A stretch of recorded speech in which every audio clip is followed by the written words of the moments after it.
Mr. Brian Peckford.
My mother came from Scotland.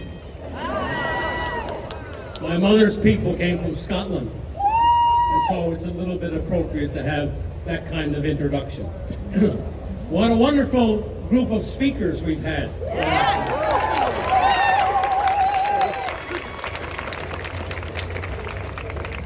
It's a pleasure for me to be here and to speak again on the steps of this legislative building today, and to thank you all for coming. Some of you came from near, some of you came from far.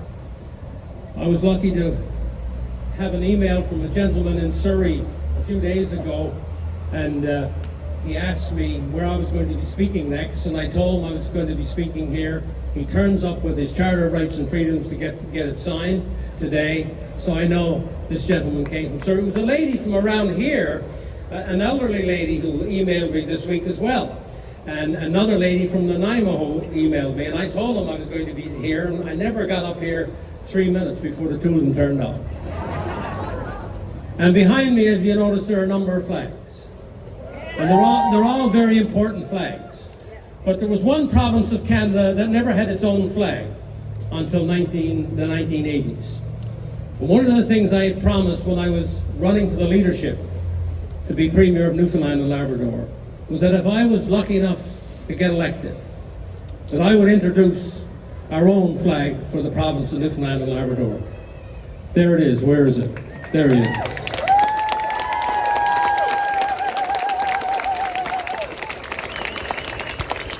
And you have to understand, as other speakers have said, that symbols are very important. I've often been asked what you consider to be some of your most important contributions to Newfoundland and Labrador in particular. And I always have trouble.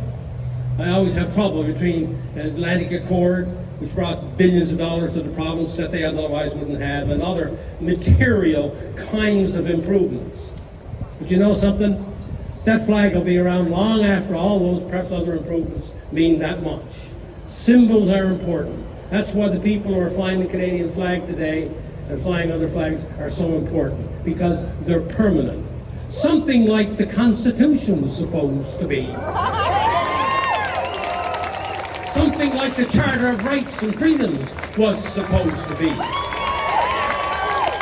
Until other people took it upon themselves to usurp even the most sacred and supreme of our laws, the Constitution of our country. That's why we are here today, to tell these people they're not going to get away with it.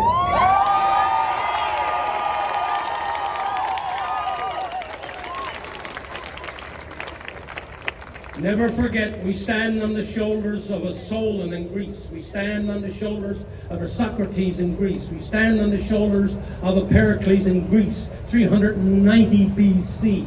We stand on the shoulders of Cicero in Rome just before Jesus, who defended, by the way, this guy Cicero, so long ago, he defended the people of Sicily in the Senate of Rome, where a governor had taken all of their freedoms and rights away and all of their money. He took on the case and he won it. We are taking on the case, and we are going to win it.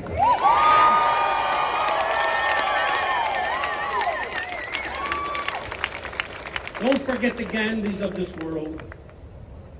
Don't forget Mandelas of this world. Don't forget the Martin Luther Kings of this world. They all were standing on all their shoulders to stand for something that suddenly the majority and the narrative has dispelled with, has eliminated from our lives. It's okay. I'm okay. I'm okay. So I want you to remember that we're part of history, and Canadian history as well. Anybody who knows their Canadian history knows that even before Confederation, even before 1867, there were wonderful people in Nova Scotia and New Brunswick and Prince Edward Island, in Upper Canada and in Lower Canada, who were fighting for parliaments to have their own assemblies, and they did. Before 1867, before our first Constitution Act, there were Canadians, there were people in this nation who were fighting for their own assembly, for their own parliament, and they succeeded. For example, the one in Newfoundland started in 1832. Canada became a country in 1867. So we're standing on the shoulders of a lot of other people, even before Confederation, who were fighting for their own parliaments in their own jurisdictions, in their own colonies, as they were called at the time. And then, of course, we got Canada in 1867. But we must acknowledge all of these people who were fighting at that time in even more difficult odds than we're fighting in, and fought and very often won very wonderful causes. Okay. Now, we can, and I have for a long time, talked about all the things that have happened and all of the leaders who have let us down. And I want to not only criticize today, I want to offer solutions. Okay? I just don't want her, I want to offer solutions. And I want you to listen to me. I know you're going to listen to me closely anyway. I want you to listen to me even more closely. This is a proposal to reclaim Canada. This is a proposal that I call, as Doctor before me just said, the Magna Carta of today. And here's what we, the Canadians, citizens of Canada, gathered here today. I hope you will vote by your applause later to support the following. Okay. Number one, an independent public national inquiry to examine whether government, federal, provincial, and territorial mandates and lockdowns were necessary and constitutional.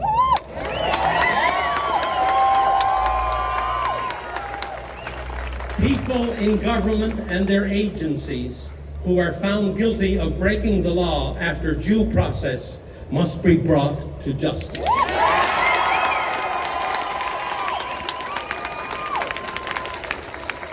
Such an inquiry cannot be led by the governments of Canada, who are the major subjects of the inquiry. Instead, a citizens group must be formed for that purpose.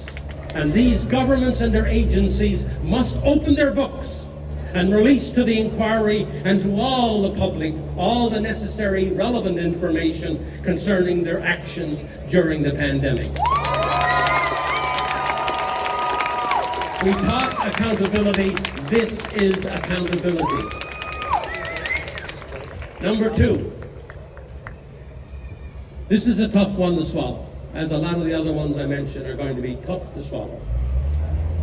All registered political parties in Canada, federal, provincial, territorial, must be obligated by law to publish audited financial statements annually.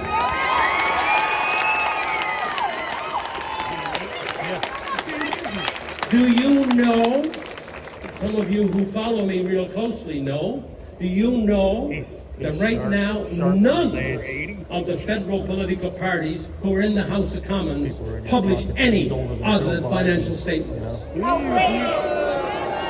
Why should we entrust them with our money, billions and billions each year in government taxation if they won't show us their books for their own parties. That's puzzling, isn't it? When I published my leadership campaign expenses, audited financial statements, when I ran for the leadership of the Progressive Conservative Party of Newfoundland, there was silence. No other leadership candidate at the time did it, and I don't know how many leadership candidates across the country have ever did it since, provincially or federally. Audited financial statements when I took over the leadership of the province. I made sure that the first part was covered too. That's pretty basic, isn't it? Isn't that basic? Isn't that basic? Shouldn't all the political parties that you're going to be examining for the next federal election, shouldn't you know how they spend their money? Transparency! I want to know how I spend mine. Okay. Stay with me. Stay with me. No member of Parliament, number 3, no member of Parliament or members of provincial legislatures or territorial assemblies can sit in these chambers if they have broken a Canadian law as determined by a court or an ethics or conflict of interest commissioner.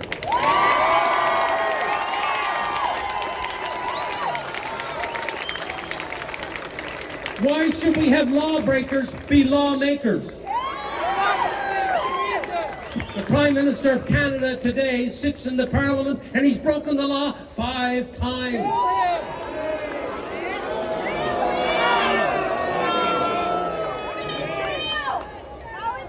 Doesn't that sound reasonable? That anybody who breaks the law can't sit in our parliaments to make laws? Number 4, every private member's bill or resolution presented before Parliament in Canada must be debated and voted upon within 6 months of the parliamentary sitting. You go and ask an MP after this thing is over, your MP, ask him if he put a private member's resolution on the table tomorrow in the federal parliament, when would it be heard? 3 years, 4 years, depending on how long before the next election, and then the election gets in the way, a new parliament is formed, he's got to reintroduce it again. Every MP who's elected by you in your constituency, you should have the assurance to know that your MP that just was elected to go to your federal parliament, if he wants to enter resolution on your behalf or behalf of the citizens of that constituency, should be debated in that parliament in a reasonable period of time. Otherwise, what's the point of having an MP?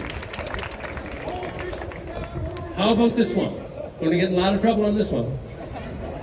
All judges of the Supreme Court of the provinces and of the courts of appeal, the federal courts and the Supreme Court of Canada must, by law, have criteria established as to their qualifications to serve, not something that was passed by one department, but a special law of the Parliament of what qualifications you must have to even apply to be a judge. And all government-nominated candidates for those positions must be subject to a hearing by a parliamentary committee who would present to full Parliament their recommendations to approve or reject any nominated judge. Parliament's decision is final.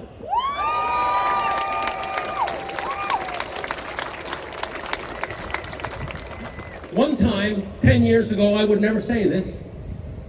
I would respect our traditions, that we could really trust our traditions, that things would be done properly. But we know now, we have it proven to us in spades that we cannot trust that system which does not come through Parliament, but which is done by the Prime Minister and the Minister of Justice, and with the Judicial Council and other people who are going to recommend, and then they get nominated, not be nominated, they get approved to be the judges of this country. We now know that the people must be more involved with who controls the law of this country.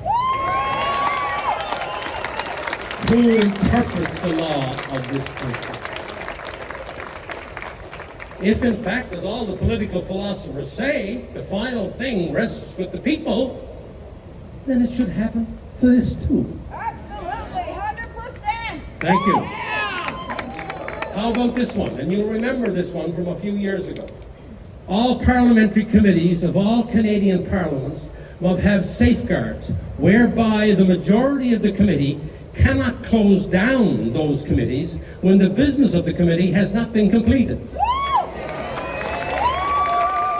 Just across the street here, we have Jody Wilson-Raybould, who was the Minister of Justice, and who was summarily, right, attacked by her own government to change her department's mind on a regular course of business dealing with a very large corporation in this country. And after all of that was over, and she didn't buckle, right, then she went to a parliamentary committee to tell her story.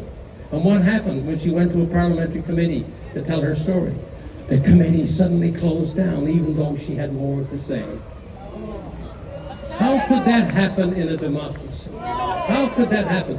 Tyranny of the majority. This is what Thomas Jefferson and James Madison talked about when they were putting together the American Constitution. They were talking about ways to ensure that the majority didn't step on the minority, that rights and freedoms were not part of being a majority. You had to defend those rights and freedoms. So we must ensure in the future, this is part of the Magna Carta, this is part of our new Magna Carta, we must ensure in the future that parliamentary committees in the territories, in the provinces, and in the federal parliament are not closed down when there's legitimate witnesses available to tell more testimony about the subject of that parliamentary committee.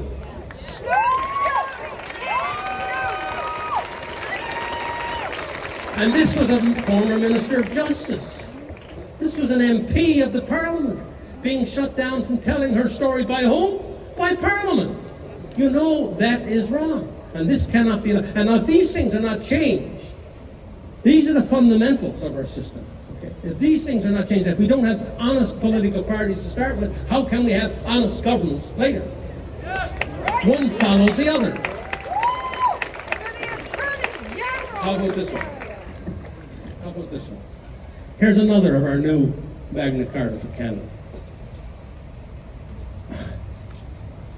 All governments of Canada must have balanced budgets legislation enacted,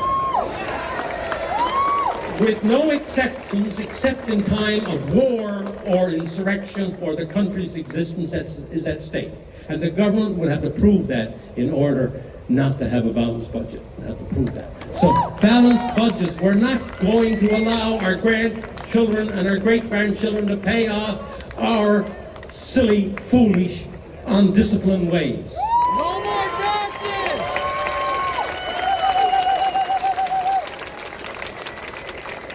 And fathers and mothers and uncles and aunts and grandfathers and grandmothers, all authorities responsible for primary, elementary, and high school education must enact curriculum measures to ensure civics is a mandatory subject in each grade after grade 8.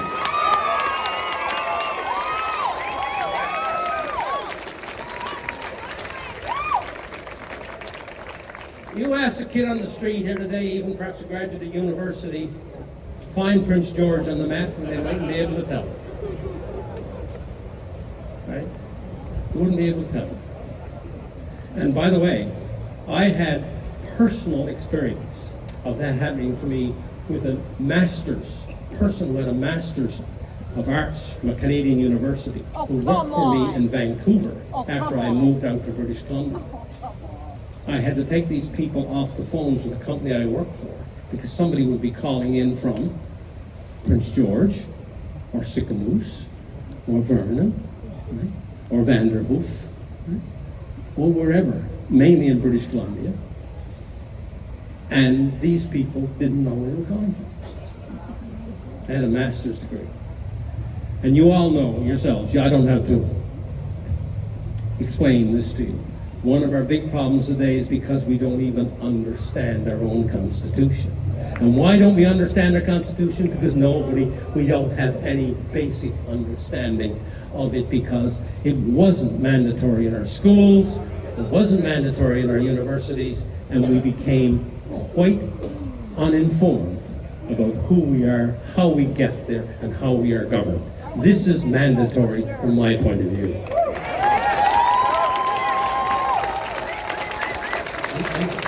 Don't worry, sir, I'm coming to your point. Don't worry.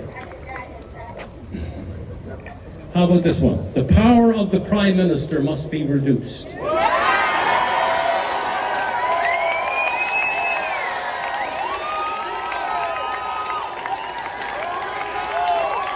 Do you know how many people work for the Prime Minister today? No, not the department. It's not the department. How many work in his office? The Prime Minister's office and the Privy Council office, which are both really the same thing.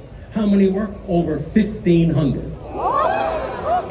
1,500. And he has, besides that, 7,000 deputy ministers and assistant deputy ministers in all the departments and agencies of government. What are they doing, Brian?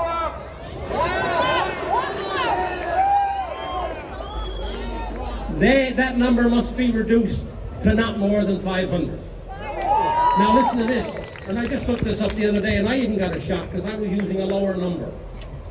The more than 206 departments and agencies of the federal government. There's 206 departments and agencies of the federal government, and they employ 320,000 Canadians.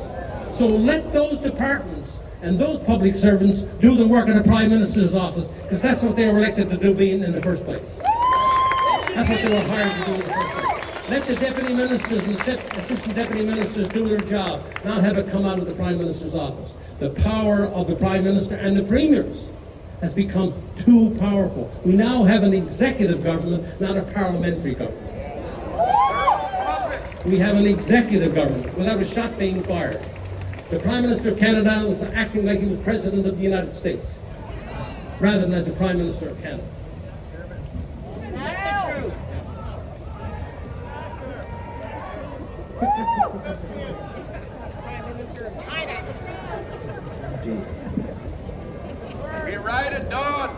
Next one. There must be a 3-day public First Ministers' Conference annually by all the premiers and leaders of the territories and the Prime Minister. This must be mandatory to discuss the pressing national issues of the day. All governments must publicly issue written statements at the conference highlighting what they think are the national priorities. Not do a spin at a press conference, not do a press release. Force all of the First Ministers of this nation to get together once a year and to issue a public statement at that conference of what they think is important for Canada.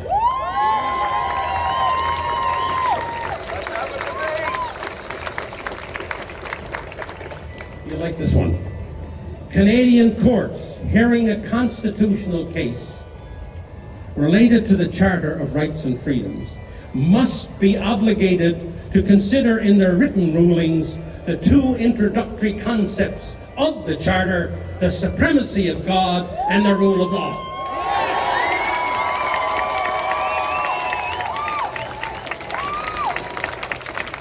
No decision rendered without a written consideration in the decision of these principles will be valid. Right now we have courts in our land that have already ruled on charter provisions without even discussing the two concepts of supremacy of God and the rule of law, both of which are in the charter. We had a constitutional expert here 2 speakers ago, Dr. Lugosi. He referenced this in his speech just a few minutes ago. It's just not me talking this. It's people who studied the Constitution at length and come to the same conclusion that I come to, one of the people that happened to create it and write it, you know.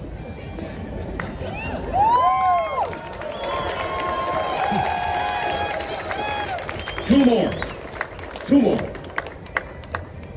This is not exhaustive, but if we could get these done, then we could move on to a few more that need to be done.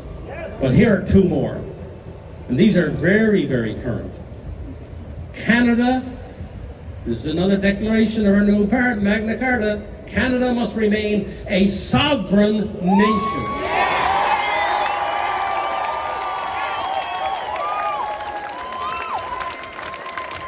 Therefore, no treaty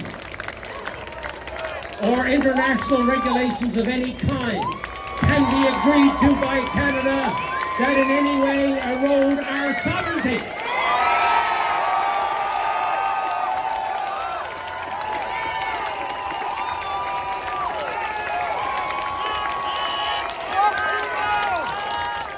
We are either sovereign or we're not.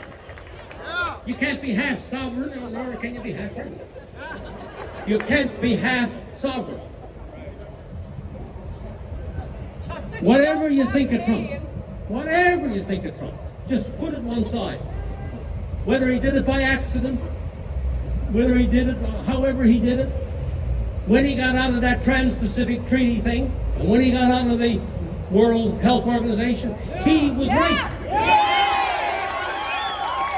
He was right. And over the years, many times I have, through my active political career and afterwards, I have acknowledged if somebody, I was opposed to politically, but if he or she said something that was sensible and reasonable and made sense. You've got to acknowledge it if in fact it's true. As Dr. Lugosi was saying, it comes down to truth. It comes down to the golden rule. Right? And if we are to be a sovereign nation and have control, one of the reasons why, I think I might have said it here on the stage before, one of the reasons why Britain finally said no to going into the European Union and becoming just one political group like the rest, was because the farmer got a letter in the mail in the Midlands of England before the vote, which said, next year, Brussels is going to tell you how many bushels of wheat you can grow. We would be no longer That's when the rural Britons rose up and helped defeat England going in the European Union.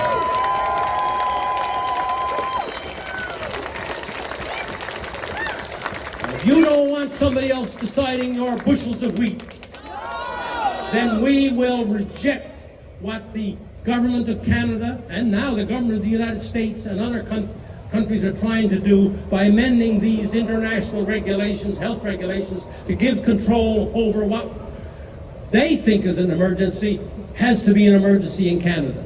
We cannot accept that. We are sovereign. We'll decide. And lastly, membership in any international organization must be conditional upon Canada remaining a completely sovereign nation.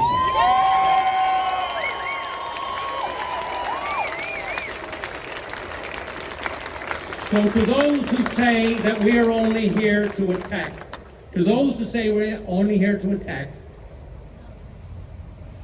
let them listen to what I just said.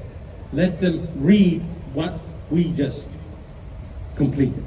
Because this shows you we have alternatives that are natural. As the doctors and the medicine people said about vaccines, the same thing. There are alternatives. All of these alternatives we just mentioned, we can put into practice tomorrow if we had a majority of Canadians on our side. They would not be able to go against it. If we had a majority of Canadians on our side, we can make change. But the first thing we have to do, and it hurts me to say it, the first thing we have to do is we have to change our own political parties to be honest and forthright. If we don't, then the rest doesn't change, because they've gotten away with not being honest, and they know how they can get away then with being not honest when they form the government. We must do that. We must do that. Whether your mother or your father or your grandfather was Liberal, Conservative, NDP or Green or whatever, we've got to come to the understanding now after these past 2 years. If we've learned anything, we've learned that we must fundamentally change the way we operate as Canadians if we are to make meaningful change, and these kinds of oppressive measures don't happen again.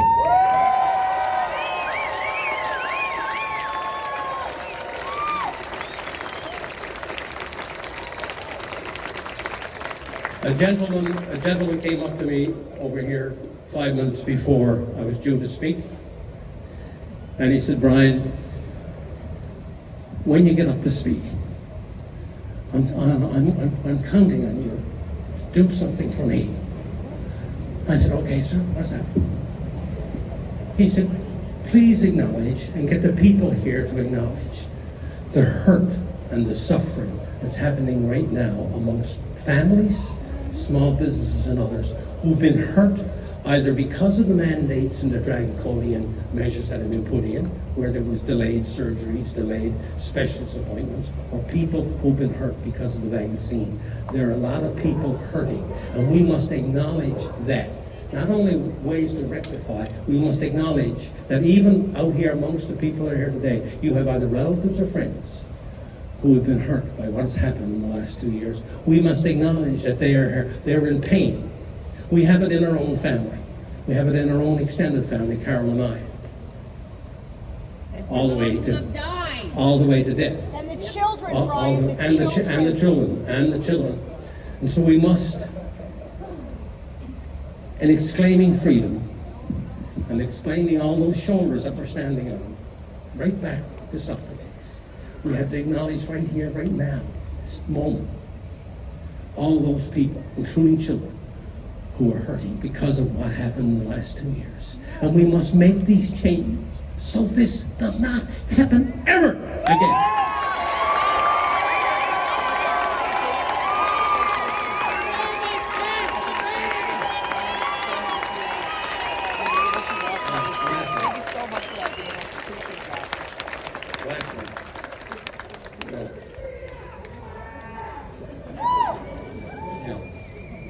I'll end with this, if I can get my hands on. And this sort of sums up what other people have said. This was said by David Bell on the website Brownstone Institute yesterday. Mr. Bell is a scholar, public health physician. He even worked for the World Health Organization years ago, but saw the error of his ways and was converted to what we believe today. Here's what he said yesterday. Pressure to conform is strong. Maintaining integrity carries risks. I had people come to my office in the 1980s when I was Minister of Mines and Energy and offered me cash $1 million and an annual salary if I would just quit right now so that they could get their permits for offshore and lie on the beach for the rest of your life and be looked after. I physically kicked them out of my office.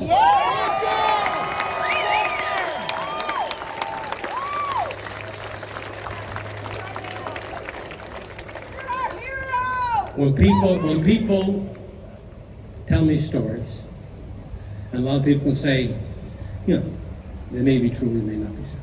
I can tell you real stories of what happened to me personally.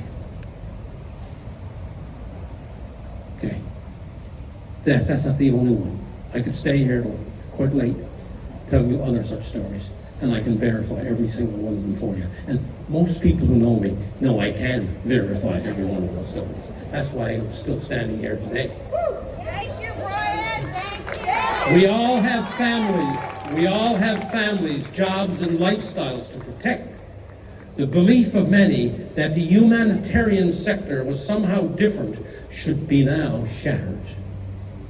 This is a good thing, as illusions do not help us, and we need to recognize the historical reality that preserving personal comfort has often entailed throwing others under the bus. To recognize the historical reality that preserving personal comfort has often entailed throwing other people on the bus. You know that in your own lives now. A lot of you know that you've been thrown under the bus, either by your family or by your friends or both. How about yours truly, talking about stories and verifying anything? I live up island now. My mayor turned me down from making a presentation to his council. Wow. My MLA would not allow me to make a presentation to his caucus. The government caucus. Outrageous! That's outrageous! And number three, just in the last 2 weeks, a public school teacher who called Carol and told her, would Brian speak to the students on the Charter Rights and Freedoms.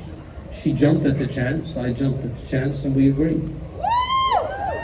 48 hours before the event, the teacher was called in the principal's office and said, "You must cancel this speech by Mr. Peckford."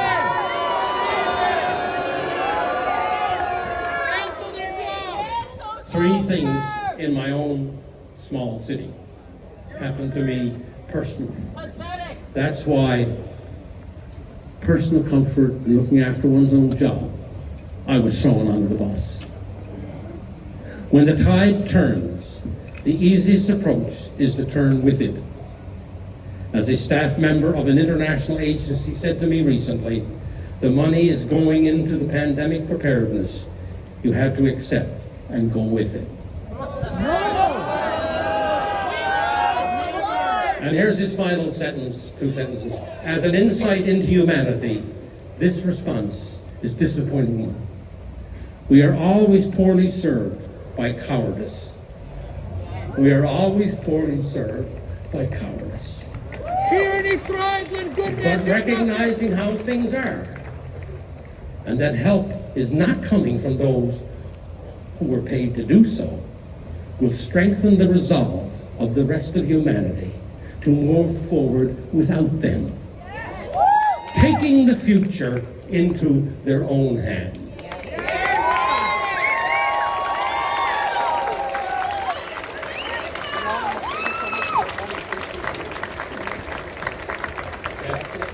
That's what we must do. I hope from what you heard from the speakers today and in the other talks we'll have in this conference tonight and all day tomorrow, that you have gained something, that why you came here was worthwhile, that you are leaving with more courage to move on into the future, so that we can remake Canada based on the principles of the Magna Carta that I just helped articulate, and more that would come later. If we don't do that, we don't recognize our own faults, the own faults in our friends and our family, we don't have the courage to stand up in our own communities and speak out, and amongst our own families, and then with our own political parties, we must discard a lot of what we thought was correct.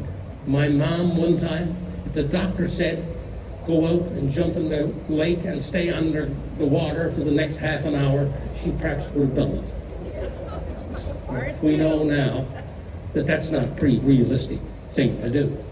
The same way with lawyers or judges or whatever, right? We must understand that if we have really progressed, then we understand where the faults lie, where the failures are, and be ready to accept a new way based upon freedom and on democracy, right? And on fairness for everybody. Because if we don't, we will go down that road that so many countries have gone down in the past and be no more the free country we thought we were. Thank you very much.